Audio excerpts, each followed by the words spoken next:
This is all about how to create certainty in uncertain times, because obviously it is of the moment, and it's going to be of the moment your entire life too. So if you're able to navigate uncertainty throughout your life, you're actually going to be able to have a little more fun with the challenges, handle the challenges and the obstacles with a little more ease, a little more joy. And we want to bring you the tools that we use with our clients and our students to help them accomplish exactly that in today's masterclass. What I want to do is just give you a quick introduction about who I am, and then my co-host Deborah. I brought on a co-host today because I think it's really valuable to have different perspectives. She has aligned values and complementary perspectives, I think, that I believe are going to help everyone in some way, no matter where you're at in your journey. If you don't know me, if you're new to my world, my name is Erin Vasquez. I'm a Master Certified Neurolinguistic Programming Coach, a timeline therapist, and a hypnotherapist. And my passion, my joy in life is to help artists and creatives actually get over their own blockages and their own limitations so that they can live an authentic, aligned, and abundant life while being artistic. And that is what I do and what I'm super passionate about. And Deborah, if you want to let everyone know a little bit about you and what you do, take it away. Hey, what's up? I'm Deborah Watts, and I'm a Maverick leadership expert. So I'm a Maverick myself, and I serve other Mavericks and purpose-driven leaders. So basically a Maverick, we'll talk a little bit about what that is today, but it's the person who's really focused on living their mission in spite of the status quo. So if that means breaking the rules to do so, that's what they do. And and I am here in California right now on lockdown with my 8-year-old daughter, and I'm happy to be here, and looking forward to it.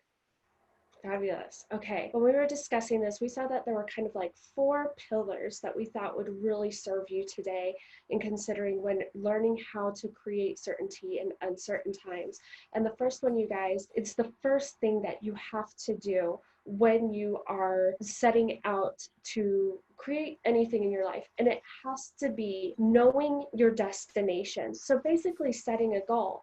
If you don't set a goal, if you don't know your destination, then the uncertainty and the obstacles and challenges of life are going to fully knock you off. It's too easy to get distracted and not get to where you're going if you don't know where you're going. This means sitting down and thinking about it, like, I'm here right now. What is it that I'm desiring? What is it that I want to do with my life, right? And you want a couple of things to happen when you're doing this. First of all, what is it? What do you want? And then you want to see, is it lighting you up emotionally? Because if it is not giving you an emotional charge, I will tell you right now, that first challenge or that first obstacle that comes along, it'll knock you off the path.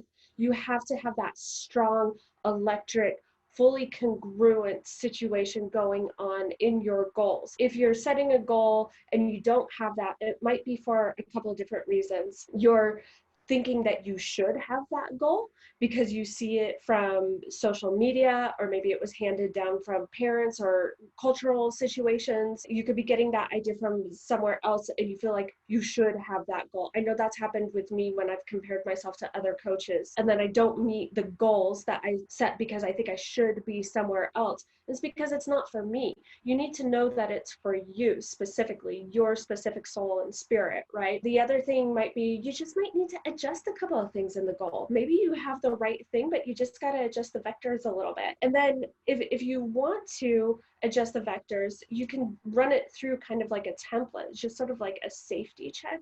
You can do something like a SMART goal. This is what I do with all of my clients and what I teach my students to do as well. And if you haven't heard of SMART goals, it's basically an acronym. So the SMART is the goal simple and specific? A lot of times we want to set goals and it's like really grandiose and overwhelming and totally, like crazy. And and it's too much to take on. We have to crawl before we walk and walk before we run. If you have the same psychological makeup as I do, which is I was once told by an expert is called I want all the things right now all the time, you might set goals that are a little bit too big, and I've really learned the value of making it simple and making it specific so that I can get to the bigger thing. You know, like Mavericks and creatives, we have big ideas, right? Simple and specific. The M means meaningful and measurable. Meaningful, going back to that emotional charge. Measurable, is it something that, like, is it binary, like did you do it or did you not do it? If it's financial, did you make the number or did you not make the number? For creatives, did you get the part in the television show or did you not? The A is attainable and acting as if. You want it to be something that you can create a win for yourself with. And then can you act as if? I don't know about you, but I was trained to be truthful all the time, but really you kind of have to BS yourself into a new reality, acting as if you have the thing before you have it, because then reality will come in. Again, is it realistic? Do you want to create a win for yourself? And then timely. You want to give yourself a deadline. If the deadline has to shift, that's okay, but commitment shows up in the checkbook and the calendar. Deborah, I know you have a couple of things about expanding, like knowing your destination. Yeah, I think that was great. A really good recap there, Erin, on the SMART goals. And I think it just explains so powerfully how different tools can help people at different stages in their journey. And so usually where knowing your destination is actually going beyond the goal setting, which is where, you know, what you just described comes in, and really entering into the space of the experience, the emotional experience of having the big vision that is unrealistic, that does not seem attainable, that there's no way that you can figure out a time frame for, that may not be measurable tangibly, but there is a measure for it. There's always a measure for everything. And so knowing your destination is knowing where you ultimately want to end up experientially, which is really just all the stuff that's not covered in the SMART goals.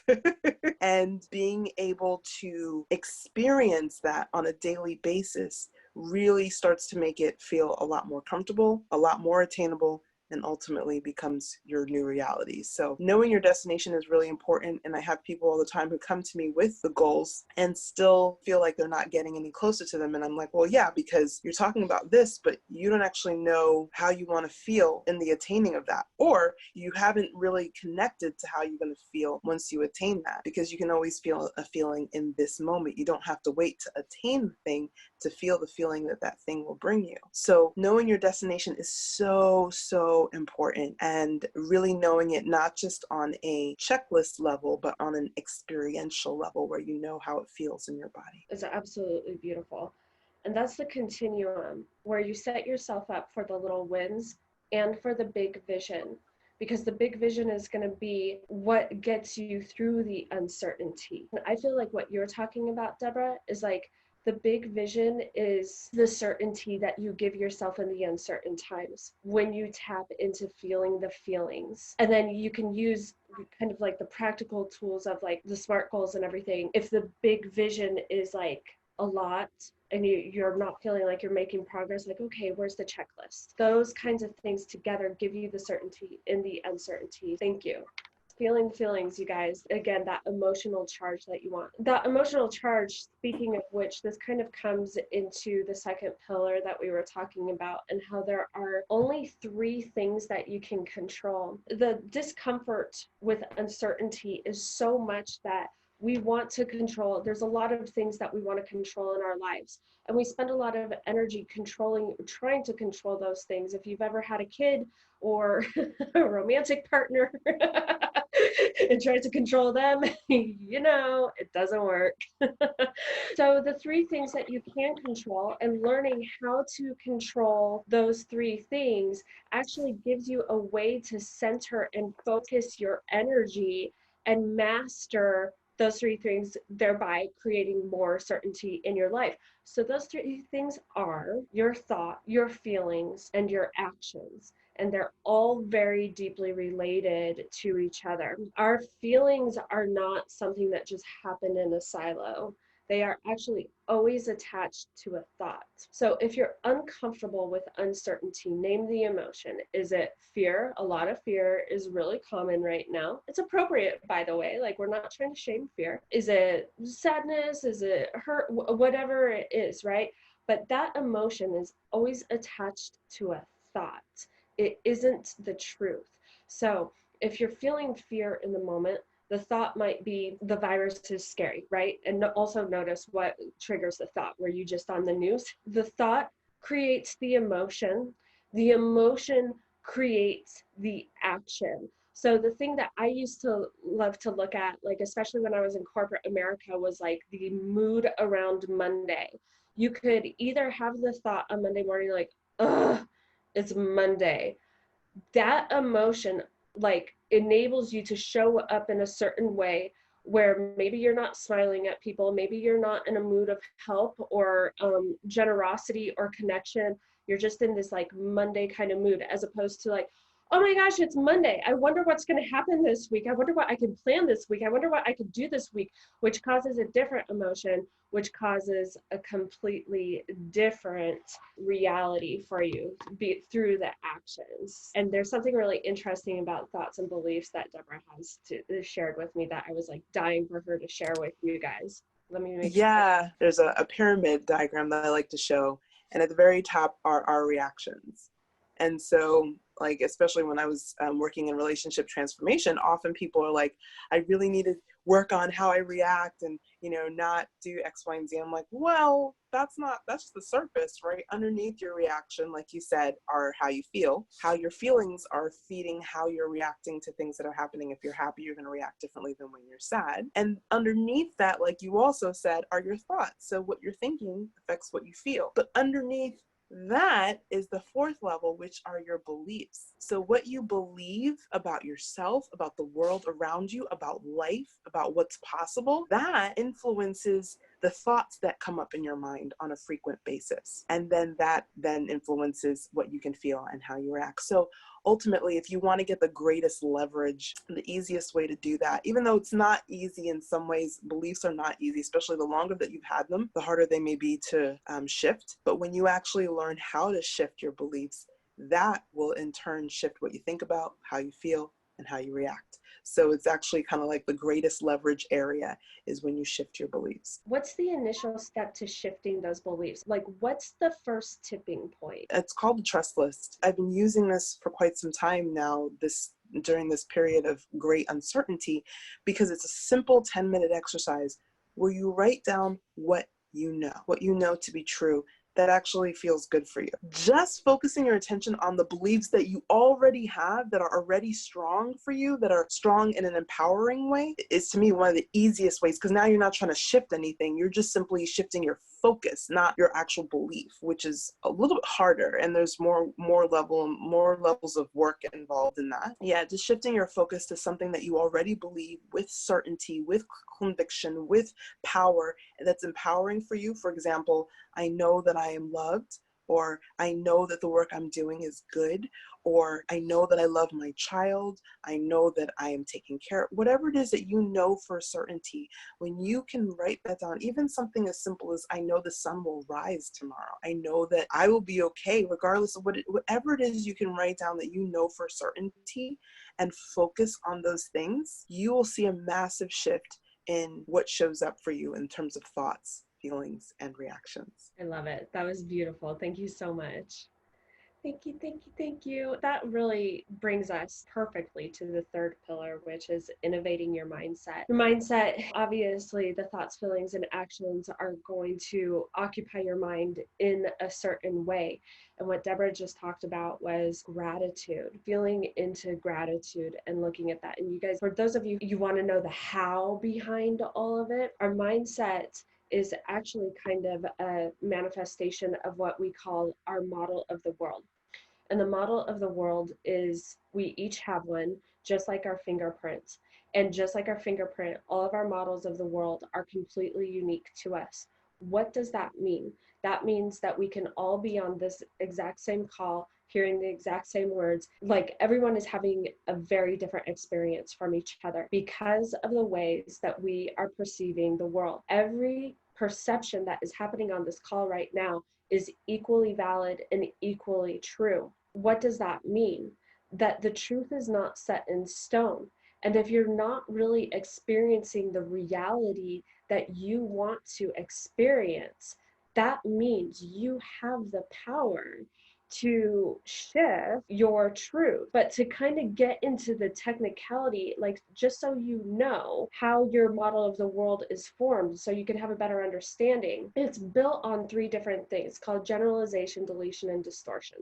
And these are really, really handy things because like generalization is the thing that allows you to learn that a chair is a chair. It has these certain properties, and you go out into the world and you don't have to relearn every single time you encounter a chair that it is a chair. Could you imagine how exhausting that would be? The shadow side of that is that generalization is like, say you sit on a chair at a very young age and it breaks, like it was just a poorly made chair and it hurt you. So you, and by the way, you guys are all free and clear and totally safe, healthy, and complete. Do not take any suggestions at an unconscious level that will not serve your highest and greatest good. But say a chair hurts you and you learn at a young age, you decide the truth about chairs at a young age is that chairs will harm you. So either you go through the rest of your life avoiding chairs and standing all the time, or having a massive negative emotion around sitting down on a chair. So that's generalization in the shadow side. Deletion is really handy because there's this crazy stat, I don't know the specific, but we're taking in like millions of pieces of information per second. And if we were consciously processing that all the time, we wouldn't be able to get anything done. There's like the hum of my little space heater. There's little birds hopping around outside my office window here. There's all sorts of things going on, right? The shadow side of that is because of the generalizations that we make, we might delete opportunities, we might delete ways to bring in more blessings, more ideas, more opportunities for us, right? So this is a really high level, really quick way of looking at it, but I just want you to know that this is like, it's not set in stone. Distortion, this is the jam for mavericks and for creatives. Distortion, the light side of it, is that's what allows Van Gogh to look at a blank canvas and say, I'm going to create Starry Night. Or for someone to sit down at the piano and say, I'm going to create Moonlight Sonata. The shadow side of distortion is there's monsters under the bed and they're going to eat me, and all of these things are like really, really bad. But I want you to know that that is why your model of the world is the way it is, and that it is shiftable. And Deborah has a really, really awesome way to help with that shifting. Thank you for cueing me, because I was all into what you were saying and I'm like, wait, what am I saying? No worries. No worries at all. I totally agree. Yeah, so when we all grew up, we had parents, we had teachers, we had friends, we had siblings, we had all those people who influenced us, and we had rules to live by, like when to get up, when to go to class, what homework to do, cleaning up, chores, all that stuff. It's normal. All of us have rules that we followed. There are the conscious ones, and then there are the unconscious ones. Like, we notice that every time mom sees a sad movie, she starts crying, or, something like that, where we start to associate sad movies with crying. Like, I should cry every time I see a sad movie because mom cries every time she sees a sad movie. And these things happen on an unconscious level. And when we get to be adults, we start wondering why we tend to do things that seem like self-sabotage or seem like we're feeling stuck. And the reason is just because there's all of these things that we picked up as kids growing up, just in life in general, interacting with other people, that don't necessarily align with who we are now and what we're trying to accomplish. And especially if you're an empath, which is, you really have a heightened ability to absorb the feelings and dispositions of others unconsciously. If you're if you're a powerful one, you can actually be in a position where you've got all these emotional reactions to things, and you've got all these things that you're postponing, procrastinating, right? You're procrastinating doing all these things, and you come to realize it's because you're trying to operate under somebody else's rules. You're trying to operate under someone else's model of the world, in some area that's just totally out of alignment with your particular model of the world, to use Erin's phrase. I use a phrase that's slightly different, but similar in a lot of ways, which is your blueprint. It has 3 components as well. She mentioned generalization, distortion, and deletion. Mine is your vision, your rules, and your beliefs. So your rules tell you what has to happen for you to experience anything. So for me to be happy, X, Y, and Z has to happen. For me to be angry, this and this has to happen. And so what ends up happening is we have all these rules, like I said, that were absorbed from other people and places and times in our life that end up in conflict with our current destination and our current journey. And it's really important to be able to understand how to identify those rules and then be able to adjust them or get rid of the ones that no longer are useful for us. Thank you so much for that. And you guys, when you're creating certainty around uncertainty, you get to create your own rules. You get to create your own mindset. You get to understand that the truth gets to shift in one way or the other. You get to have certainty by knowing your own destination. And even with all of these 3 things, there's going to be times where you feel challenged, where you're questioning whether you are on the right path or not, where things that are out of your control, that are not your own thoughts, feelings, and actions, such as pandemics, happen.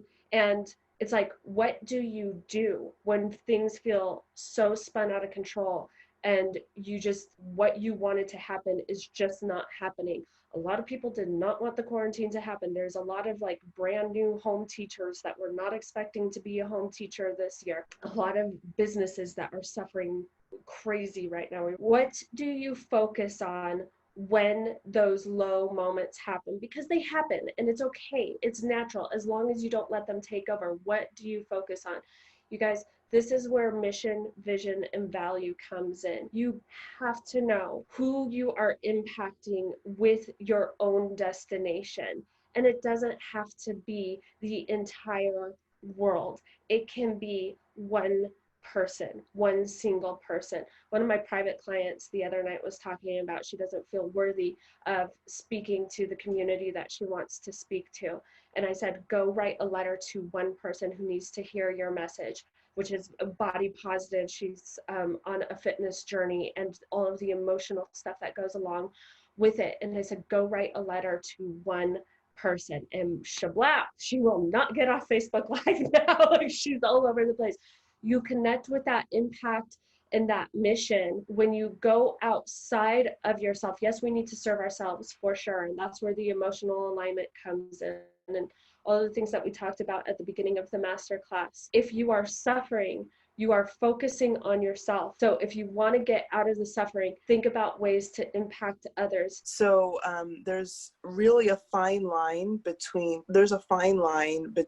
excitement and fear. And that line is our focus. So when we focus on possible or current or past losses, we will stay in the space of fear. When we focus on possible or current or past opportunities, we then become excited. And that's the only difference.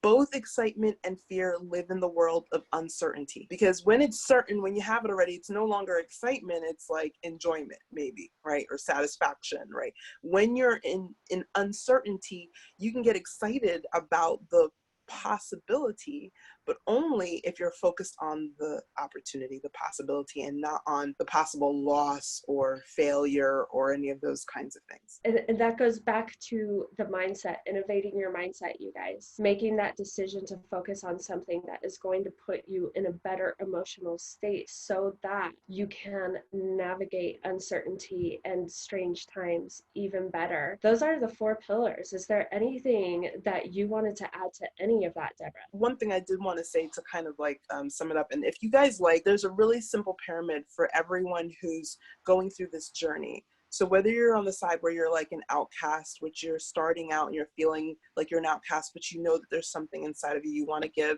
or you feel like you're a rebel, where you're really using your power to go against the powers that be, or you feel like you're a maverick and you know that right now your focus is on your mission and just getting it out there and making the impact you're here to make.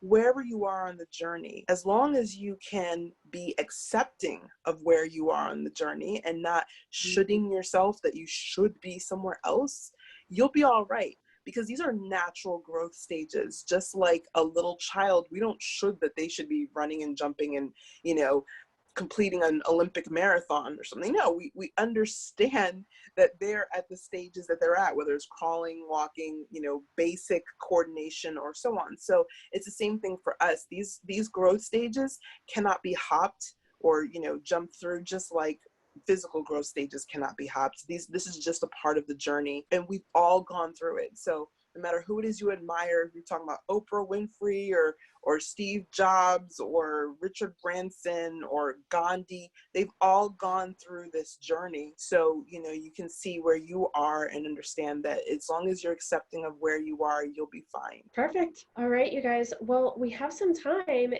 Let's open it up for some Q&A. I actually did have a question for everyone here, because I always like, one of our teachers, you know, he says this: never leave the point of learning without at least one action that you're going to take. So what's one takeaway that you have from what we talked about today?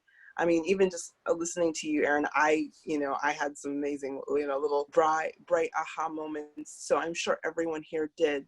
Just share that in the chat. What was one major takeaway that, you know, okay, moving forward, this either shifted the way I see something or the way I want to approach something? That would be really powerful, because that's how we make change. Like, people think it's like this big, massive thing that you do, and it's like, no, it's just doing one thing different each day, or each time you learn something, taking one action. It's the little pieces, those baby steps that build up and create the momentum. And that's really what helps us to really make the transformations that we want to make. So I'm challenging you here to not leave here without at least identifying one shift that you got, either perception wise or in actions that you want to take. I'm so glad that you brought that up, Deborah, because I think we're sold the idea of life change in a very cinematic kind of way. And there's nothing wrong with that. Like, Hollywood can't make money by what change really looks like, right? Like like sitting there and having the moment of like, oh, I'm gonna focus on this instead of that. Like, that doesn't make a really good movie.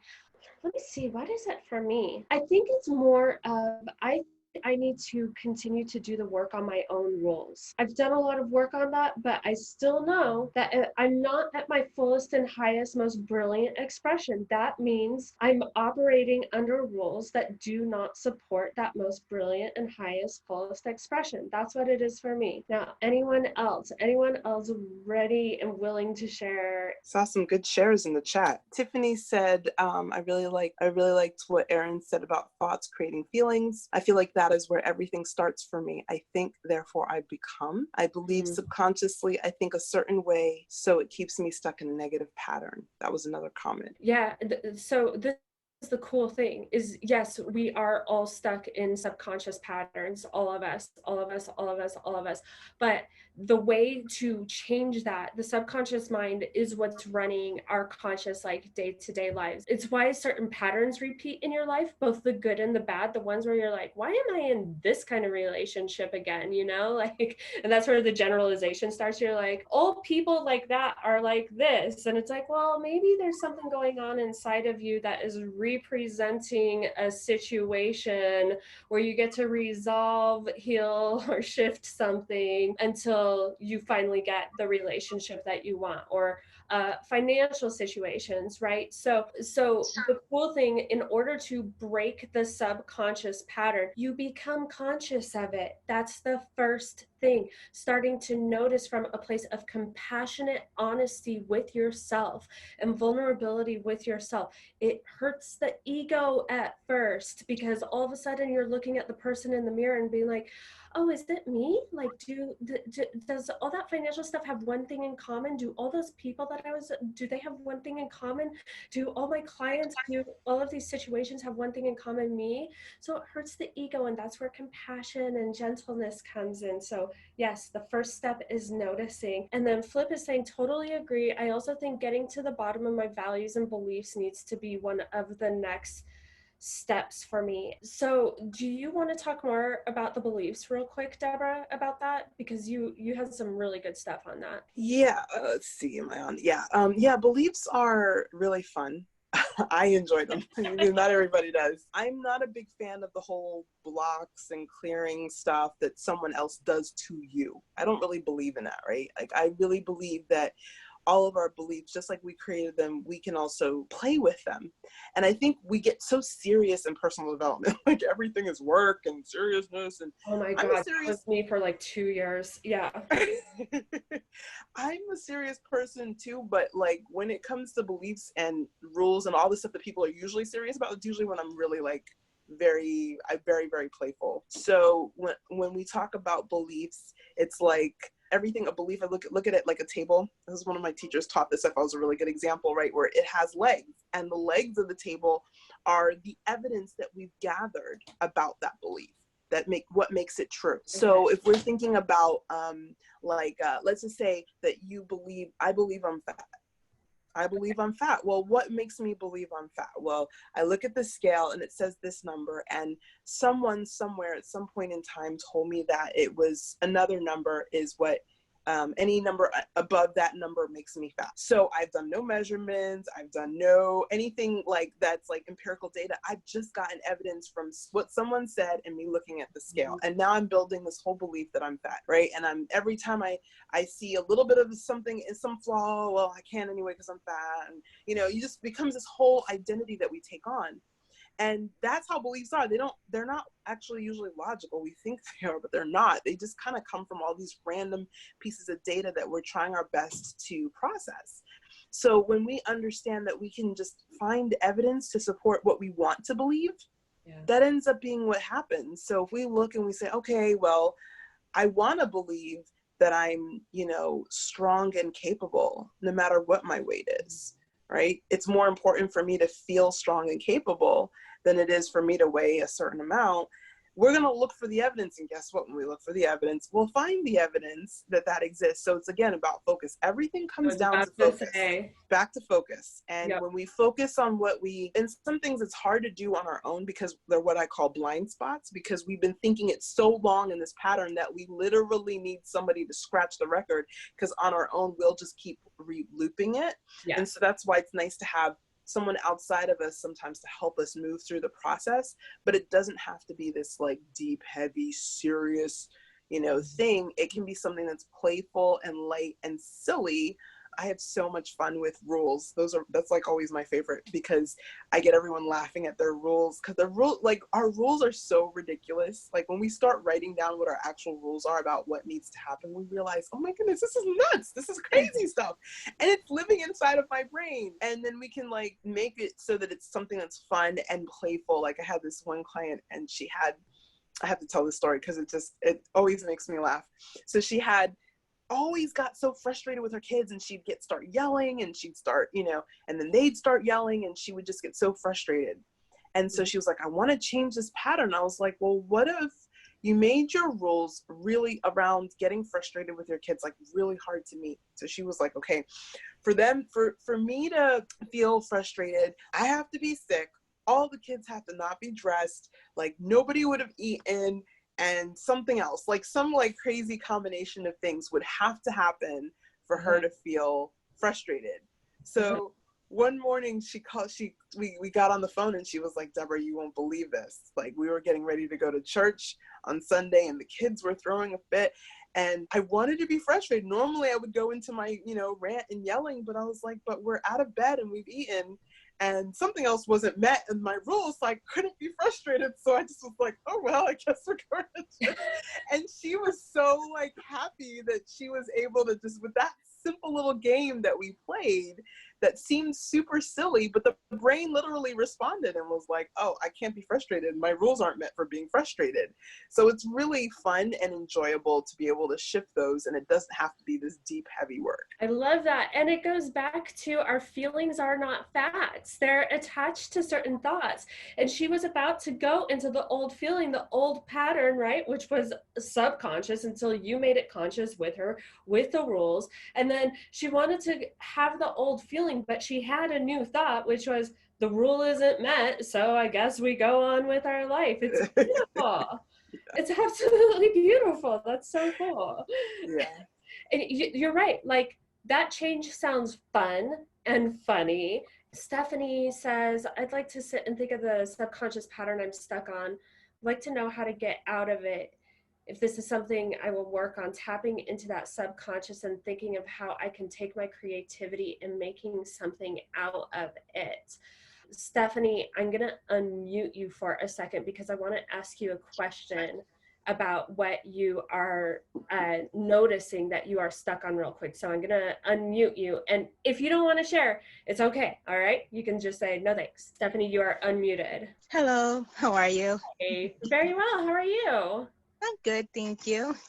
So what is the subconscious pattern that you're noticing you're stuck on? Pretty much my sister telling me that I wasn't pretty much like good enough to like in life to have a good job and succeed and things like that. That was And something that's been so since I was in college. So it's something that ever since like just getting a new job until now, like it still bothers me and gets to me and gets in my way. so she started telling you that when you were in college? Yeah. Okay. And I can feel like you are upset and it's really affecting you in a way. And how is that manifesting in your life right now?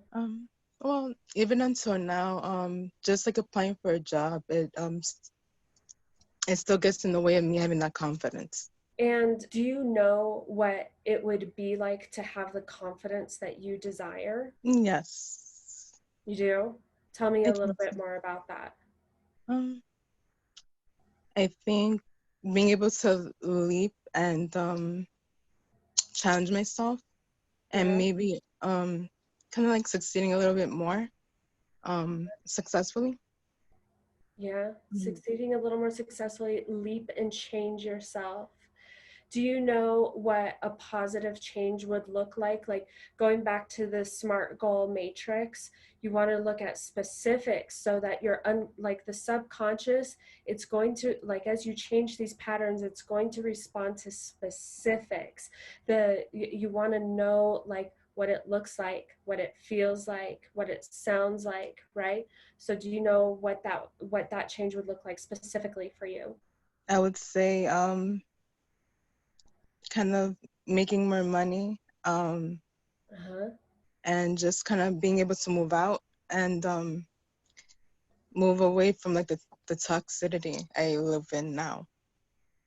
So you are immersed in a toxic situation and you are there right now because you don't Nothing. necessarily have the financial resources yet to get out of it. And in this toxic situation, is your sister there? Is she where you're living? No. Okay. Um, but just until like maybe a few months ago, she came around, um, and she kind of did, put me down in certain ways. But it's just living with my mom and grandmother now. It's like they smoke within the apartment, so that's I've kind of realized what has to be done, so I could just have like a better health. So you can have better health both mentally, both physically. So it's not only emotionally toxic, it's actually like biologically and physically toxic as well. Stephanie, what you get to do in terms of breaking this subconscious pattern, first of all, I want to acknowledge you because I can feel that you are being very vulnerable and that you are really in the midst of this uncertainty. What is certain to you right now is a nasty message that's been given to you by your sister, and also the certainty of this toxic environment. And I think what Deborah has said about shifting your focus is going to be absolutely key for you. And I'm going to hand it over for Deborah in like just a minute here to see if she has anything to add to this.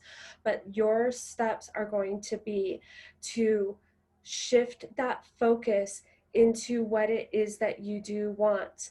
At the same time, you get to notice every time that subconscious pattern is coming up, like anything that represents lack of confidence, right? Anything that represents that, a result in your life, a thought that comes up when you apply for a job. So it sounds like when you're applying for a job, you'd like to have more confidence, which tells me you don't have it right now.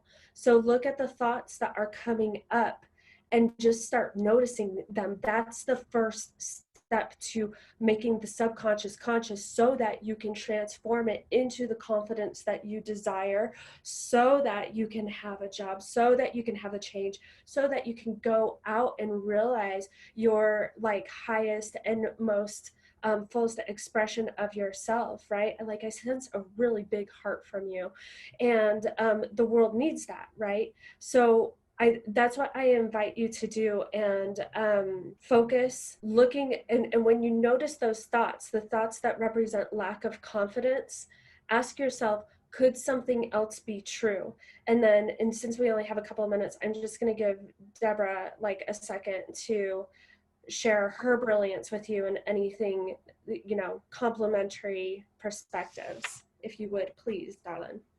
Yeah, no, I agree with what Erin said, and I want to honor you, Stephanie. I mean, I really love how you're showing up on this call, because it shows that you're ready. You're ready to take that next step. And all I would say is, like, you're already doing what you need to do, because you're here. You're on this call, and you're feeding your mind with something that's positive. I was in a very, very, very toxic situation for many years. It shifted, but it was, the reason it shifted was because of the fact that I was constantly feeding my mind with all of the great teachers that I could get my hands on. So Wayne Dyer, Tony Robbins, now you have Erin, you have me, you have amazing people that are maybe larger, farther away, or people who can even speak with you personally in Facebook groups and these kinds of communities.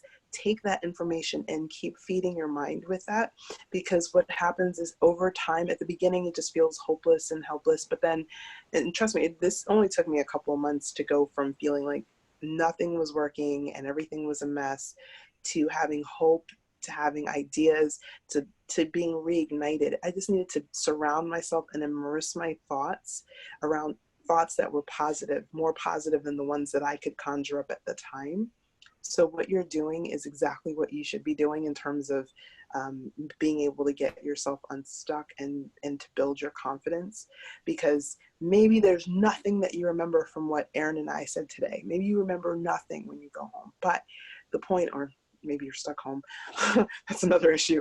But the point is that if you keep listening to Erin, you keep listening to me, or you keep listening to other teachers, whoever really inspires you, ultimately it'll take a little while to start to build momentum. And then, let us believe in you until you're really able to believe in yourself. And it actually doesn't take long. And this is how humans are. We absorb when people pour into us. So you absorbed some toxicity that was poured into you. So now also absorb the love that's being poured into you and use it. And it will come around. You will start to build momentum and build traction and go in the direction that you want to go. Thank you so much. I appreciate that. I will do that exactly.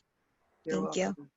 welcome. And Stephanie and everyone on this call, when I send out the replay, you'll get an email with a link to Deborah's Facebook group and a link to my Facebook group. Obviously, we both bring different things to the table, but join both. Join both. Absorb all of the different things. And some days something's really going to hit, and some days something else is really going to hit. And yeah, so Stephanie, thank you for your vulnerability and showing up that way and allowing us to support you in any way that we possibly can. I am going to, you guys, we are at the top of the hour. I want to respect everybody's time. And I want to thank everyone, including my wonderful guest, Deborah, for being here and being a part of this. Thank you for being here with us. You'll be getting emails with information on how to further interact with us. And if you have any questions whatsoever, please reach out to me. Thank you from the bottom of my heart for everyone for being here, to everyone for being here. You made my Monday absolutely beautiful and lovely. I'm sending you all lots of love. Mwah. Bye.